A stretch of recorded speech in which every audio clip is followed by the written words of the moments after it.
Bonjour tout le monde. Alors aujourd'hui je vais vous montrer comment développer un bien meilleur jeu mélodique. C'est parti.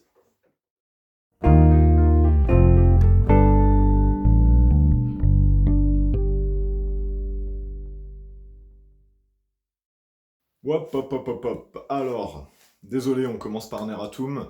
Il y a deux petites choses qui allaient tellement de soi dans ma tête que j'ai oublié de les préciser. Alors du coup je le fais tout de suite. Première chose, bien sûr, mettez en pause la vidéo quand vous en avez besoin. C'est-à-dire que dans la vraie vie, je vous montre quelque chose sur la guitare, et après je vous laisse faire. Là, comme c'est une vidéo, c'est pas possible, donc je montre quelque chose, vous mettez en pause, vous vous entraînez, et après vous relancez, et si besoin, vous revenez en arrière. Voilà. La deuxième chose, c'est que bien sûr, cette vidéo est la suite de la première vidéo sur l'improvisation.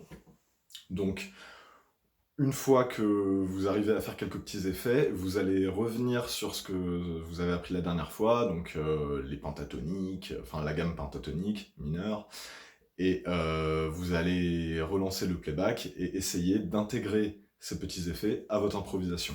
Voilà. Bonne vidéo. On va donc parler des effets et articulations à la guitare. Alors, une fois n'est pas coutume, tout ce que je vais vous dire est valable pour toutes les guitares, que ce soit guitare électrique, guitare classique, guitare folk, peu importe. Et même, dans une moindre mesure, sur la basse et la plupart des instruments de la famille du luth, donc banjo, mandoline, ukulélé et tout ce que vous voulez. Alors, quelle est la différence entre un effet et une articulation? Une articulation, enfin les articulations, c'est un petit peu la manière d'attaquer les notes.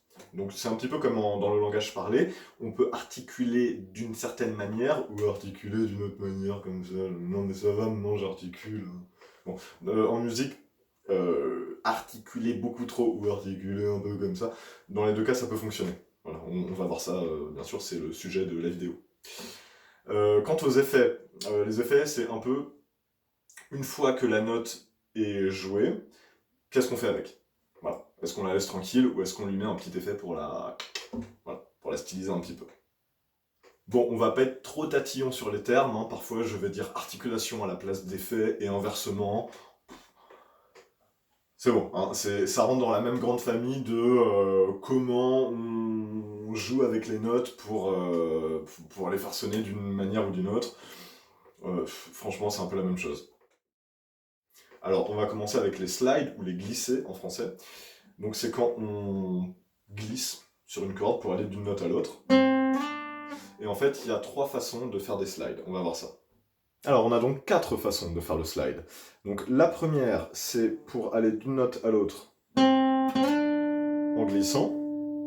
La deuxième, c'est pour aller d'une note à l'autre en glissant. Mais je ne sais pas si vous avez entendu, c'est pas tout à fait pareil. La troisième, c'est pour aller de nulle part à une note. Et la dernière, c'est pour aller d'une note à nulle part. Voilà. Donc on va voir ça en détail. Donc pour aller d'une note à l'autre, donc là on est dans le domaine des articulations, si on veut être un peu précis. Donc je vais prendre un Do ici et un Ré ici. Ok. Donc si vous n'avez pas regardé la vidéo qui vous permet de trouver les notes sur le manche, et bah c'est à la 5e case de la corde de Sol et à la 7e case de la corde de Sol. Le Do à la 5e, le Ré à la 7e. Mais je vous conseille plutôt d'aller voir la fameuse vidéo. Alors donc, on va aller du Do au Ré, ok. Et là, regardez ce que je fais. Je vous montre ma main droite ici. Donc, je vais attaquer le Do, ok. Et je vais rattaquer le Do et glisser jusqu'au Ré, avec le même doigt. Alors, c'est très très très important d'avoir le doigt bien arrondi. D'accord? Parce que si vous avez le doigt comme ça, bah, il va se décoller. Ça va être très dur. Parfois, on fait des slides sur plusieurs cordes en même temps, alors là, on met le doigt à plat pour faire un espèce de barré tout le temps comme ça. Mais ça demande beaucoup plus de force, on n'en est pas là. Donc là, l'idée c'est, hop, le doigt bien bien bien arrondi, hop, et on glisse. Ok. Et dans l'autre sens aussi, hein, bien sûr. Voilà. Avec tous les doigts. Ça va de soi. Alors le slide au début, ça va un petit peu vous brûler le bout des doigts, hein, le temps que la corne se fasse. Donc, Pour aller d'une note à l'autre avec un slide, on a donc deux façons de faire. Première façon de faire, tout simplement, c'est un peu ce qu'on fait depuis tout à l'heure. Donc j'attaque le Do, et au lieu d'attaquer le Ré, je glisse vers le Ré. Okay, et l'autre façon de faire, c'est j'attaque le Do, et au moment d'aller sur le Ré, eh ben, je réattaque le Do comme ça. Alors là, depuis tout à l'heure, je fais exprès d'attaquer les cordes très très fort pour bien que vous entendiez quand les notes sont attaquées ou non. C'est un petit peu abusé, la manière dont j'attaque les notes, mais bon. Donc, voilà, et voilà. Et vous voyez bien qu'il y a une différence, hein. C'est quand même pas tout à fait le même effet. La version où on attaque deux fois est beaucoup plus dynamique. Donc ça peut être pas mal dans un solo, dans une petite improvisation, de varier, qu'il y ait des slides un peu plus doux comme ça, et des slides un peu plus punchy comme ça, donc par exemple... Voilà, là je fais quelque chose de très simple, hein, mais avec des slides différents. Ensuite, on a donc les slides qui viennent de nulle part et les slides qui vont nulle part. Alors ceux-là, donc, on rentre plus dans la catégorie des effets, mais c'est assez rigolo. Donc le slide qui vient de nulle part, c'est par exemple, vous voulez aller sur le Do ici, et ben vous partez de n'importe où, et hop là. Wow, c'est cool. Donc si vous partez de une case, de deux cases, de trois cases, franchement, c'est un peu le même effet. Donc souvent, donc ça dépend un peu des guitaristes, chacun a sa petite recette. Souvent on part de deux cases, mais il y en a qui partent que d'une case, ou trois cases, en fait on s'en fiche un peu. Donc ce qui est très important là, c'est de regarder là où vous voulez aller. Donc là, vous ne voyez pas ma tête, mais je regarde ici, ok? Je veux aller là, d'accord? Je me programme pour aller ici, je mets mon doigt n'importe où sur la corde, et hop là! Ok, gardez en tête quand vous faites des slides que le regard guide la main. Ok, donc, on peut aussi le faire dans l'autre sens. Par exemple, je vais toujours aller sur mon dos, mais je pars de quelque part par là, et hop là. Donc ça, c'est vraiment un effet pour attaquer une phrase. Donc si je veux jouer par exemple Do, Ré, Mi comme ça, je pourrais commencer en faisant... Vous voyez, ça sonne pas pareil. Voilà, et tout de suite, voilà, ça donne un petit plus, voilà, de commencer les phrases avec un slide d'attaque, comme ça. Ensuite, on a le slide qui va nulle part. Alors celui-là, il est très rigolo pour finir une phrase. Vous prenez une note, donc je vais prendre le Ré, et hop là. Voilà. Ou dans l'autre sens. Alors, qu'est-ce qui s'est passé? Vous prenez votre note, je prends l'annulaire pour changer un peu, et vous glissez. Et puis, au bout d'un moment, vous arrêtez de vous enlever le doigt. Voilà. Et vous entendez, ça résonne un peu. Donc quand on fait ça, ça peut être pas mal, avec la main droite, d'étouffer les cordes quand vous enlevez le doigt ici. D'accord? On peut aussi le faire dans les aigus. Voilà, donc là, pareil. Au lieu de laisser sonner comme ça, j'ai étouffé les cordes au moment où j'ai enlevé le doigt, je vous le fais au ralenti. Hop, j'enlève, je pose. Voilà. Et donc ça, pour finir une phrase, c'est pas mal.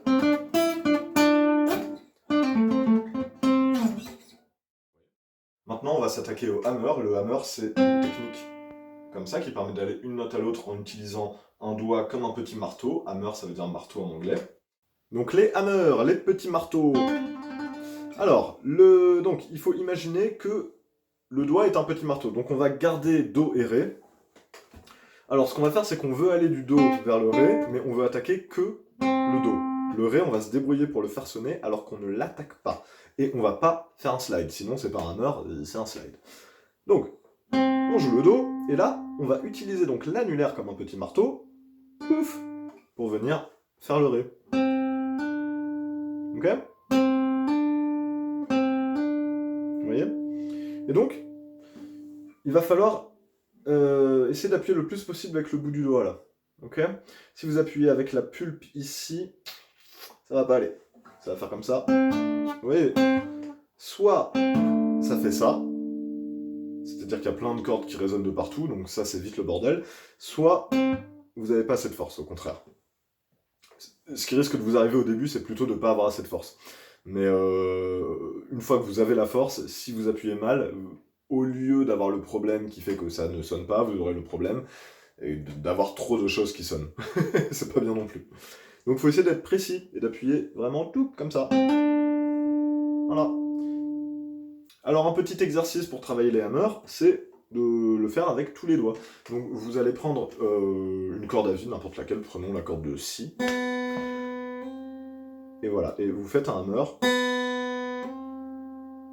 avec le premier doigt, à la première case, ou à la case que vous voulez, on s'en fout. Voilà. Après on fait pareil avec le deuxième doigt. Ok. Après avec le troisième, et le quatrième.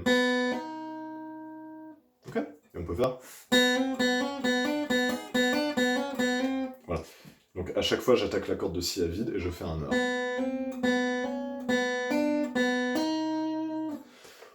Bon, voilà, il faut pas le faire trop longtemps parce que c'est pas très intéressant, mais c'est juste pour développer un petit peu la force. Alors maintenant on va voir les pull-offs, donc les pull-offs c'est un petit peu l'inverse des hammers. On n'utilise que cette main-là, et en fait on va exactement dans l'autre sens du hammer, toujours sur la même corde, vous allez voir quand on va zoomer, ce sera plus clair.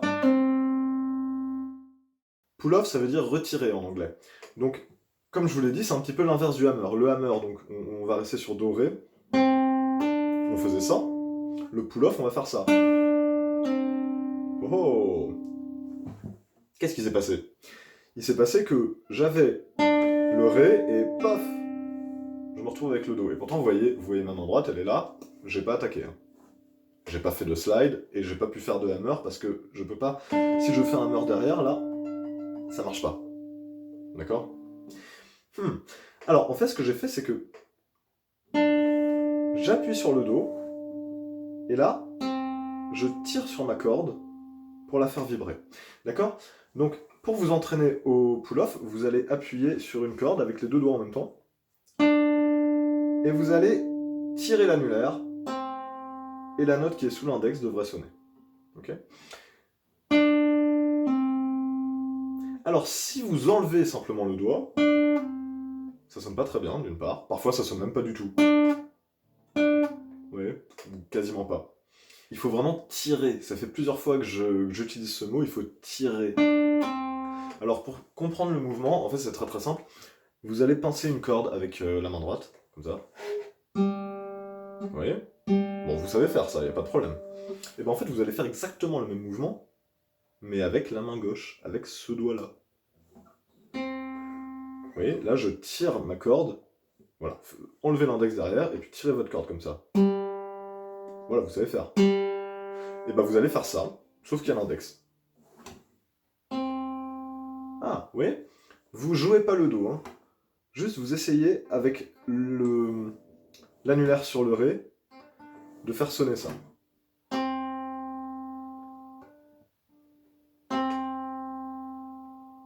Et quand vous arrivez à faire ça, vous pouvez attaquer le Ré et faire votre pull-off. Et donc là, avec les slides, les hammers et les pull-off, on a couvert une grosse partie du legato. En fait, voilà. Donc le legato, ça veut dire lié. Legato, lié en italien. En musique, on parle beaucoup italien. C'est donc toutes ces façons de jouer de la guitare en utilisant une seule main. Donc si, comme on l'a déjà vu, si je fais ça, j'ai fait une combinaison de hammer et de pull-off, tout ça c'est du legato. Sur une partition, toutes ces notes seront liées par le petit pont du legato. Hein. Les slides, on a vu qu'on pouvait les faire de manière legato ou pas. Et du coup, c'est intéressant parce qu'on peut enchaîner des slides, des hammers et des pull-off. Tout ça avec une seule attaque de médiator, ou de doigts, hein, c'est pareil. Mais... Vous voyez? Là j'ai fait, tac, j'ai attaqué ma note, hammer, pull-off, slide. Petit mot rapide sur le staccato. Le staccato, c'est un petit peu l'inverse du legato, c'est-à-dire que le legato, on fait des choses très fluides, très coulantes.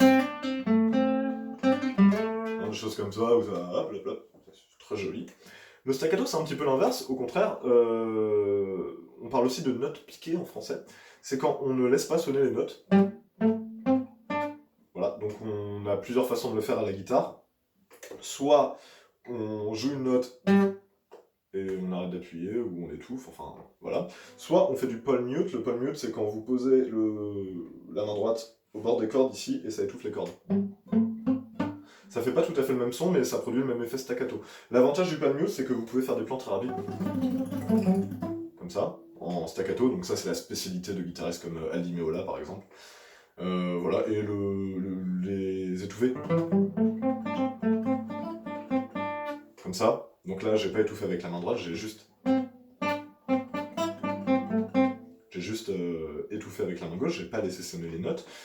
Ça fait des effets assez rigolos, assez funky, c'est rebondissant, c'est un peu dansant, voilà, donc il y a moyen de faire des choses assez sympas avec. Il n'y a pas grand chose à dire de plus sur le staccato, ça ne demande pas énormément de travail, mais ne l'oubliez pas quand même. Alors ensuite on a les bends. Bend ça veut dire tordre en anglais.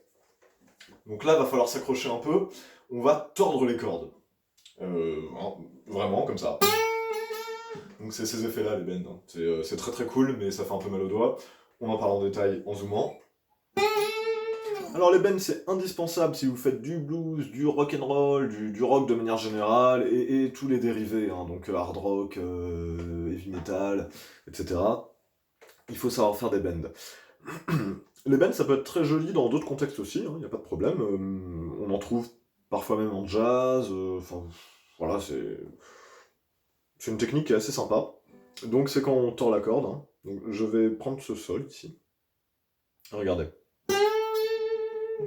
Je le tords. Je vais prendre le ré ici. Voilà. Alors, c'est plus facile que ça en a l'air. Une fois qu'on n'a plus mal aux doigts. Voilà. Au début, ça fait extrêmement mal aux doigts et ça demande beaucoup de force. Surtout sur la guitare folk. Mais une fois qu'on sait le faire, bon, ça va. Hein. Alors, voilà comment on va s'y prendre. Donc, on va partir d'un ré. Toujours notre ré ici. Et on va tordre la corde, mais on va pas la tordre n'importe comment. Ça, c'est extrêmement important. Il faut que le bend soit juste, sinon c'est moche. Donc, si on fait ça, écoutez... C'est pas très joli. Alors, comment savoir la note qu'on veut avoir? Bon, et bah là, par exemple, on va faire un bend d'un demi-ton, ok? Donc, je veux attaquer mon ré, et la note que je veux obtenir, c'est donc ré dièse ou mi bémol, donc un demi-ton plus aigu. Donc, je vais jouer la note qui se situe un demi-ton plus aigu, donc celle-ci, et je vais essayer de la garder dans l'oreille. Ok. Et je vais tordre ma corde, donc, je vais attaquer mon ré, je vais tordre la corde pour essayer d'obtenir ce son-là.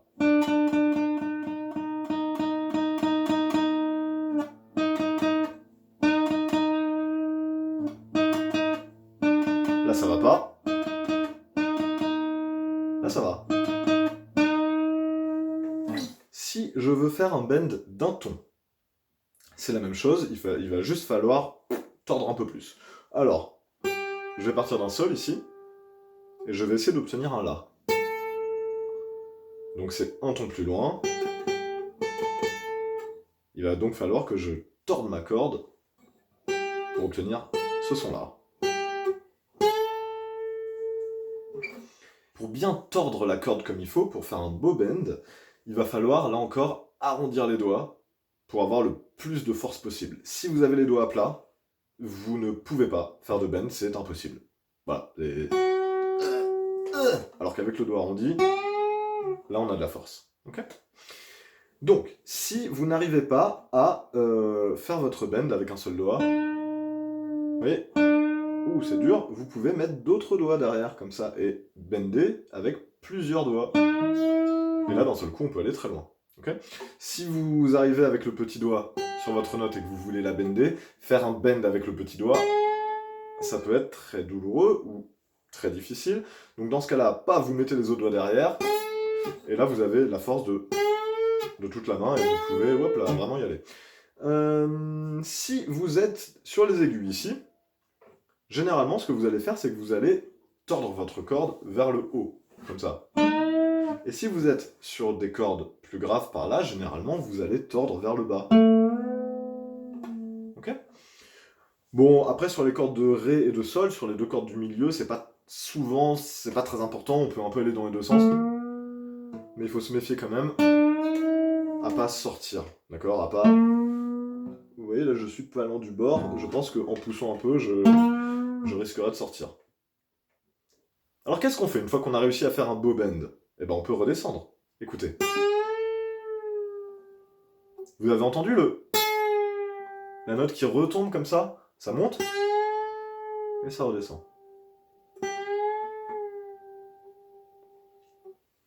Voilà. Ça, c'est très important pour avoir une jolie phrase musicale, de pas faire... Et c'est mort. Alors des fois, c'est rigolo, hein, ça fait un effet. Wow, pour finir un solo, ça fait un petit effet comme ça. Padapa, oui. Bon, ça c'est sympa, c'est un peu comme le slide qui va nulle part. En moins extrême, mais... Voilà, ça peut faire son petit effet. Mais c'est quand même assez chouette quand ça redescend. Parce que du coup, là, on a vraiment entendu Sol, La, Sol. Oula, pardon. Vous voyez, là, j'ai trop tordu, je suis allé presque sur un La un peu trop aigu. Pas sur un La dièse tout à fait, mais quand même, je suis allé un peu trop haut. Donc... Ouais, on peut, du coup, tordre la corde vers le haut et hop, revenir sur la note initiale. Et ça, c'est très sympa.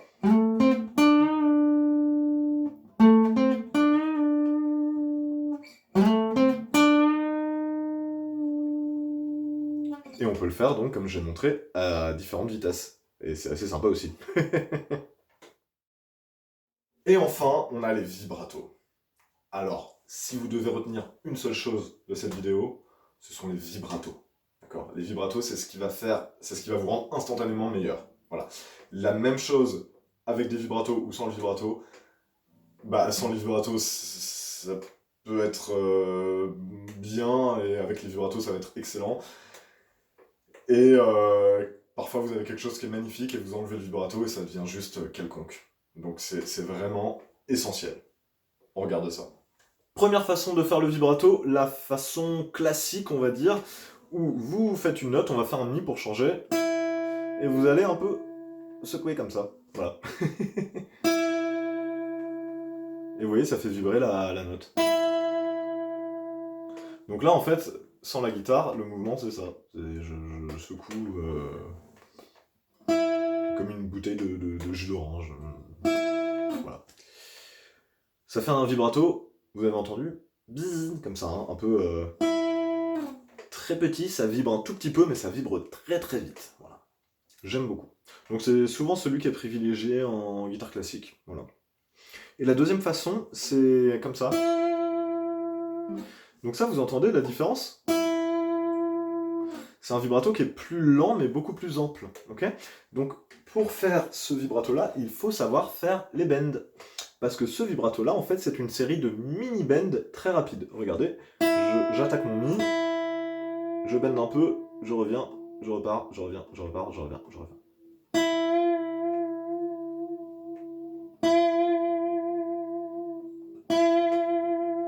Ou dans l'autre sens, hein, si on veut faire vers le bas. Voilà. Donc je fais un bend, je redescends, je remonte, je redescends, je remonte, je redescends, je remonte, je redescends, très très peu et très très vite. Donc écoutez la différence.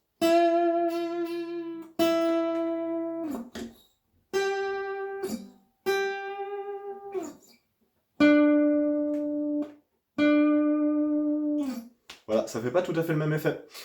Et donc il faut savoir faire les deux pour varier un peu, là encore. Si vous faites toujours le même vibrato, bon, ça peut être dommage. Voilà, moi j'aime beaucoup quand on entend un vibrato comme ça, et puis d'un seul coup... Ah, c'est plus le même. Là, ça apporte de la variété, c'est très intéressant, j'aime beaucoup. Alors, chose promise, chose due, on va combiner les effets maintenant. Pour combiner les différents effets entre eux, il faut un peu de patience, un peu de persévérance, comme toujours en musique, vous allez me dire, et vous avez raison.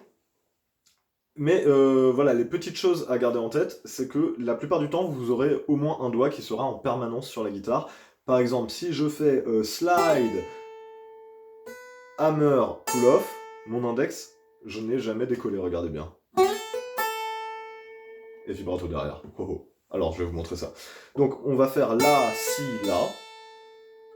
Mais, pour attaquer le La, je pars de n'importe où, et je vais sur mon La. Donc là, je regarde ici, je regarde ma cinquième case, je regarde mon La.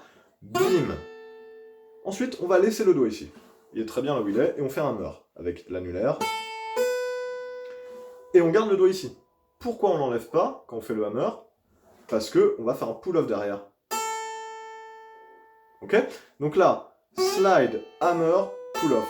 Et derrière, on peut faire un vibrato de cette manière-là, ou de cette manière-là. Ok? Vitesse réelle.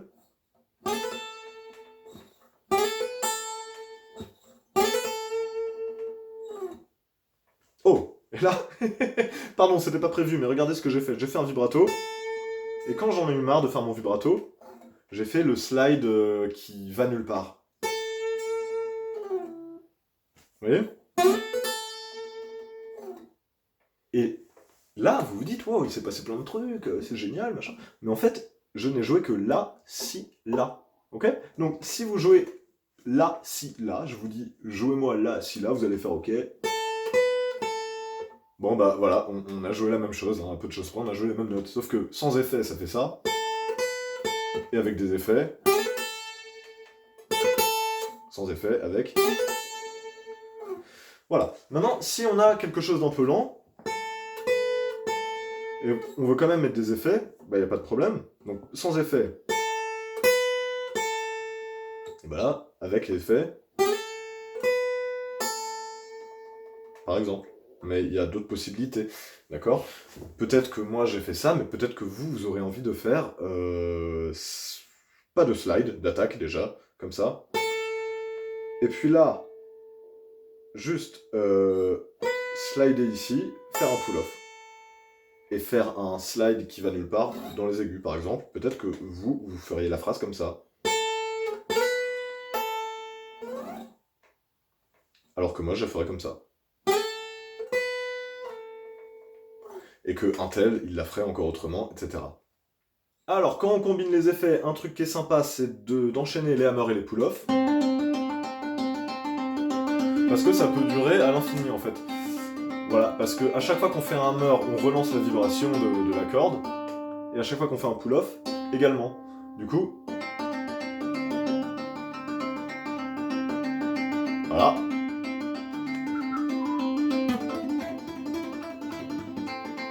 Donc là, je fais un peu de tapping.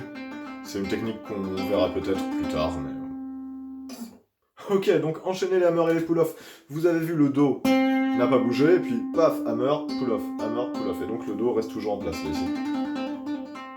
Voilà. Et si on fait très vite, on a un nom en musique pour ça, on appelle ça les trilles. Voilà, donc les trilles, ce sont ces enchaînements très rapides de deux notes successives, très rapides comme ça, tigling, en legato. Si on le fait juste une fois, on appelle ça un mordant. Voilà. Et si on le fait dans l'autre sens, ça s'appelle aussi un mordant, mais ça s'écrit comme un mordant, mais rayé. Voilà, c'est le mordant à l'envers. Voilà. Alors, on peut aussi enchaîner les slides. Voilà. On peut faire un bend, et quand on est là-haut, faire un vibrato. Donc ça, c'est assez facile, en fait. Il suffit de... Enfin, c'est assez facile. Une fois que vous avez la force et que vous avez plus mal au doigt, etc. Donc vous faites votre bend, bim. Et quand vous êtes en haut, vous relâchez un peu, vous remontez, vous relâchez, vous remontez, etc. Vous voyez? Donc ça, si vous voulez faire du hard rock, du heavy metal, etc., c'est indispensable. Ok, donc il y a plein d'autres possibilités, hein. Je vous laisse réfléchir à tout ça et développer vos propres idées. C'est là que ça devient intéressant. Si ça y est, c'est bon, tous les effets dont on a parlé là, vous les maîtrisez, vous arrivez à faire des slides, des vibratos, des bends, à enchaîner tout ça, c'est fluide, c'est beau, c'est magnifique, vous avez plus mal aux doigts, vous avez de la force, du contrôle sur vos notes, c'est parfait. On va pouvoir ajouter le pré-bend. Haha. Le pré-bend, c'est une espèce de variante du bend où on ne fait que la descente. C'est très très très chouette, donc c'est... On tord la corde, on attaque, et on descend. Ça n'a pas l'air très compliqué comme ça, mais il y a un problème qui est assez évident en fait, c'est que quand vous faites un bend, vous pouvez attaquer votre note et jauger à l'oreille ensuite. Là ça va pas. Ah, presque. Ok, voilà, vous voyez, vous pouvez ajuster un peu, mais le pré-bend, et vous savez pas d'où vous partez. Ah, alors comment on fait? Bon, et bah, au début, au début c'est au pif. On essaye. Ah, c'est moche. Ah, c'est moche. Hein? Voilà, et puis petit à petit, à force de chercher, on finit par trouver la bonne note. Si vous le faites très très vite, la note de départ n'a pas vraiment d'importance. Ça peut vraiment être un effet... Vous voyez?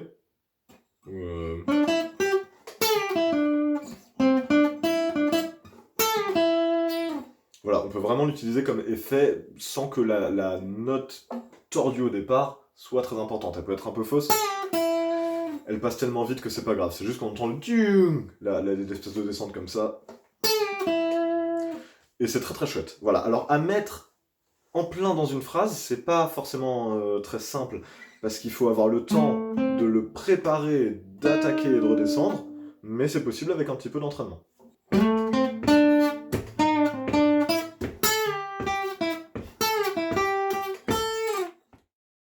Alors, petite parenthèse électrique, on a une spécificité avec certaines guitares électriques. On peut avoir une barre ici, qu'on appelle une barre de vibrato, qui nous permet de faire tout un tas de choses assez cool. Donc, on peut utiliser la barre de vibrato pour faire, comme son nom l'indique, des vibratos, c'est-à-dire qu'au lieu de faire des vibratos comme ça, ou comme ça, vous faites comme ça, avec la barre, voilà. On peut faire donc des bends, mais à la barre, au lieu de faire ça, vous tirez la barre. Et puis alors là, enchaîner un bend et un vibrato, c'est très facile puisque vous tirez, puis enfin tout se fait avec cette main-là, quoi. Donc c'est vraiment très facile. Par contre, c'est un peu bourrin. Hein. Vous voyez que le vibrato là, il peut être subtil, alors que là, voilà, ça fait cet effet-là qui est assez cool hein, aussi, mais voilà. On peut le faire sur des accords. Pour avoir cet effet-là. Un petit peu à l'ancienne. On peut aussi faire l'équivalent des bends, mais à l'envers. Alors ça, j'adore. Vous faites une note et vous appuyez sur la barre. Voilà, donc ça, c'est très amusant à faire. Et la version extrême de ce qu'on vient de voir, c'est ce qu'on appelle le dive bomb. C'est la bombe qui plonge. C'est quand on fait une note et... Voilà, on appuie extrêmement loin avec la barre. Donc c'est pas possible sur toutes les guitares, ok? Ça dépend du réglage de votre vibrato, et voire même de votre type de vibrato.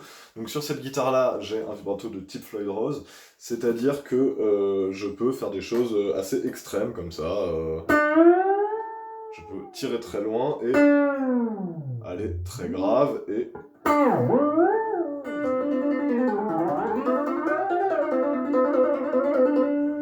Donc ça, c'est pas forcément ravissant, mais ça peut être amusant dans un solo de guitare. Qu'est-ce que j'ai fait? J'ai fait des hammer pull-off, qu'on appelle donc des trilles. Et je joue en même temps avec la barre de vibrato là. Donc ça peut donner un effet un petit peu désaccordé, un petit peu foufou comme ça, pour faire, je sais pas, une intro, une outro de morceau, ou pour avoir un effet un peu comique dans un solo. Voilà. Et alors, on a dit qu'on pouvait faire l'inverse du bend en faisant ça, mais on peut aussi faire l'inverse du pré-bend, c'est-à-dire que on fait, c'est le pré-bend inversé, voilà. En fait, on prépare une note déjà tordue avec la barre de vibrato, mais dans le grave, et quand on va jouer, on remonte. Et c'est cool ça. Voilà, donc un guitariste qui fait beaucoup ça, c'est... moi-même. Non, c'est John McLaughlin, auquel je n'oserais pas me comparer, mais... Ouais, vous voyez ce genre de choses, là, comme ça?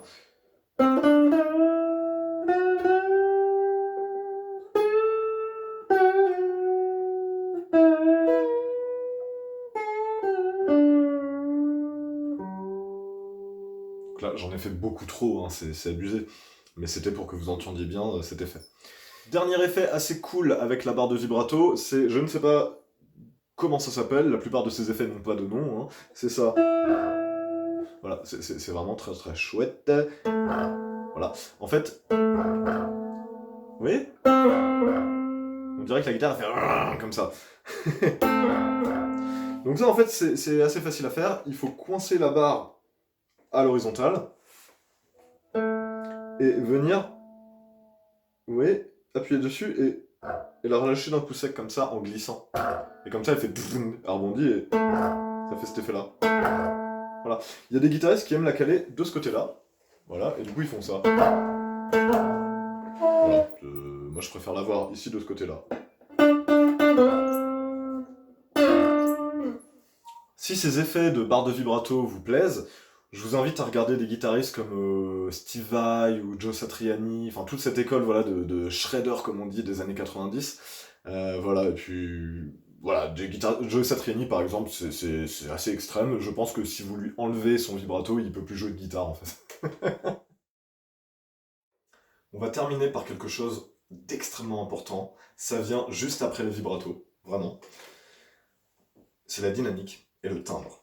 C'est-à-dire que la dynamique, c'est donc la force avec laquelle vous attaquez vos notes. Donc, par exemple, vous pouvez jouer ce qu'on appelle piano, c'est-à-dire doucement. Vous pouvez jouer forte, c'est-à-dire fort.